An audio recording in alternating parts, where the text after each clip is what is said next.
Наместо интензивна подготовка на земјоделските површини за засејување со ориз, земјоделците од Кочанскиот регион се откажуваат од производството на белото злато. Бавниот откуп и ниските откупни цени за килограм арпа се повеќе ги оддалечуваат од нивите. Велат дека уште пред почетокот на новата сејдбена сезона, свесни се дека на есен кога ќе жнеат, ќе немаат никаков ќар од произведеното. Па и ние ќе се откажеме 15 динара, 16 динара и тешко зимаме парите. Лажат, не? Утре парите, други ден парите, а ориза го земат. Субвенции? Субвенции, талтамуни, нема, ништо. Нека се одбие по-убаво, нема зашо да се сее. Оваа ситуација нема зашо да се сее. Па нејкет нема цена.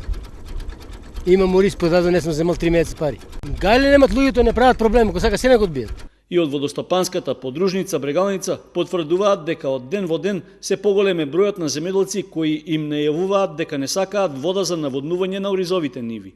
Искажуваат незадоволство дека од предвидените оризови површини ќе се откажат од самото сеење.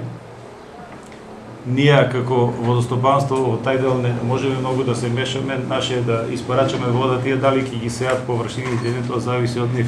Земјоделците кои веќе ги ораат нивите велат дека наместо ориз ќе сеат други земјоделски култури. Ќе сееме пшеница, ќе земеме жито, поубаво жито да сееме. Или имамо руска, лубеници, пипер ќе сееме. Поубаво него ле ориз, ориз немаме ништо, у минус сме. Ние земјоделците гледате се, работиме, произведуваме да јаде народот, нас не заштитува, не гледаме. Да работиш, да произведуваш, да нема да јадеш. Дека го има тоа? Според годишниот план за наводнување, со ориз оваа сезона треба да се засеат околу 5000 хектари, слично како и лани.